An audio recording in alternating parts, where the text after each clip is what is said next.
Can someone tell me why people like this movie? As a kid, I love this movie, but as an adult, I can't stand this one.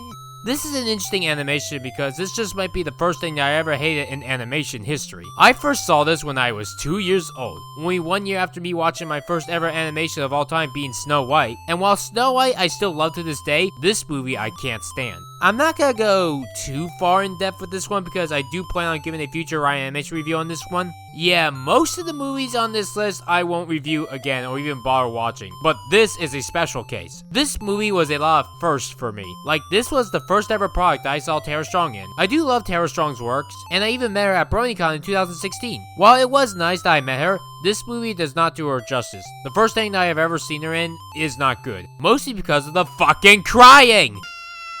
Help! Oh, I'll be back, sweetie.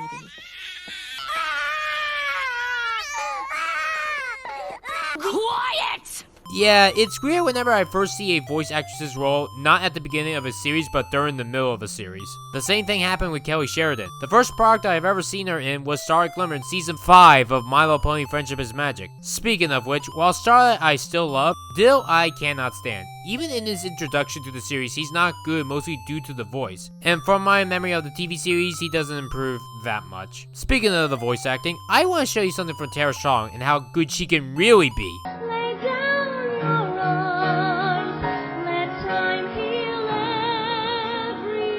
See? That's why I want her to sound like in all of her roles. Maybe it's just a me thing, but when you get engaged in a medium, you tend to study all of its habits. And people usually don't like it when a medium starts repeating itself. I imagine people that don't like cliches or the same thing over and over again would probably love a movie like Soul, since it's unlike any other movie in recent years. Oh, and real quick, if you're wondering, Soul is a wonderful movie. I do love the deep philosophical stuff. It's perfect for all ages. And anyone saying that it's only meant for adults is a complete fucking idiot. And I relate to this movie a lot. But can we please stop talking about this movie? Yes, it's amazing, but I personally thought Onward was better, as well as plenty of other animations in 2020 not talked about as much, sadly at all. Rugrats the movie, despite this film being a film from the 1990s, it feels more like a 2010s film with the cliches that it has. Like the road trip movie plot, especially as a television-based movie. There is a comic relief character in the movie, dated pop music, and a fucking Act 2 breakup. I'm not saying that everything in this movie is bad. It does actually have good moments. My favorite scene of the movie is when Angelica's scream breaks Dee Dee's water.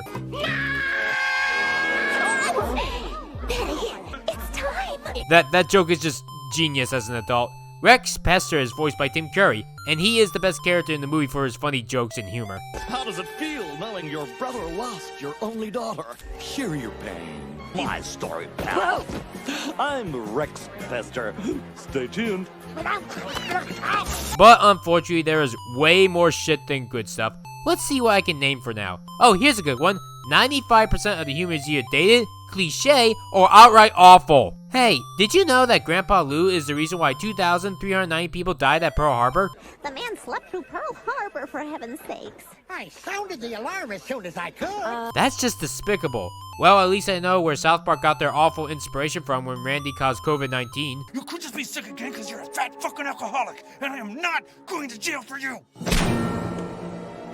There's a goat in the movie that they get at the beginning, but gets randomly shipped on a plane. He's not in the series from my memory, so what was the point of that goat? Just a random plot device for the baby to start the road trip cliche? Yeah, the cliches really pile up. Can we please stop having animated movies go through a set pieces plot? At the very least, movies based off of TV shows should stop doing this. Even the animation is not the best. The entire movie has this weird blue tint to the movie. I mean, it at least is better than the first 5 seasons of the show, but the whole movie has a weird tint to it. I remember even watching this as a kid having this problem. I first thought it was just the way my VHS was and the videotape that I played it on having this problem. But no, rewatching this movie again, I've noticed that the tint is still there. It's very distracting to look at. As for my least favorite parts of the movie, well, there's the pointless subplot with Angelica and Spike, as well as the monkeys. Seriously, you could have cut both of those groups out and nothing would have been lost. Especially since the train plot isn't integral to the story and Angelica just casually ends up with the babies again. And then there's the Father of the Year, Stu. I am angry with Stu in this one. Basically, he's doing a stupid project on a toy instead of taking care of his family. Drew gets pissed off at him for this, and you know what? Drew is in the right. I've never noticed this problem until rewatching this recently. Look, it's one thing if Stu lived on his own and was just a lazy bum, but he has a wife and a child, and, you know, a second child coming along the way, and yet he has no insurance or valuable income. You You've got no insurance, no savings, and another kid on the way. Can I please see Drew beat up his younger brother? You're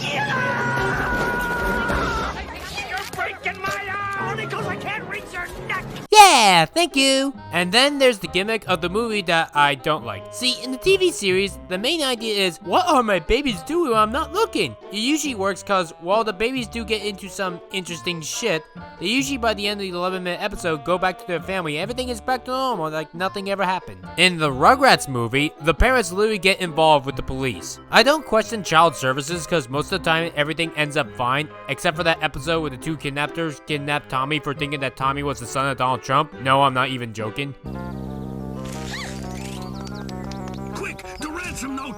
Dear Ronald Gump. But here, it makes me question why no one gets arrested for letting infants in the woods. Yeah, you see how the babies are about to get eaten alive by a wolf? This is all Stu's fault due to his incompetence. There's also an off joke when Charlotte throws her phone into the water. Instead of, I don't know, silencing it so that she can call them back later. Yeah, Angelica is more important than a call, but eventually she'll have to answer that call, right? I guess it's a reference to the series that she finally cares more about Angelica than work, but in the later seasons she goes back to being on the phone a lot. And then there's the part of Phil and Lil and Chucky being just awful and abusive, and then causing the Act 2 breakup that lasts 10 minutes. The Paris movie was better for not just Chucky having any plot relevance, but for the twins because they actually had really good comedy in that one. Oh, and by the way, why does Chucky narrate the Rugrats movie, like for the beginning and ending? This is not his movie, it's Tommy's movie. So if anything, should Tommy be the narrator? Although to be fair, I don't see why Tommy enjoys Dill. Dill in his entire movie is a nuisance. Yes, Dill, continue hitting Tommy with that rattle.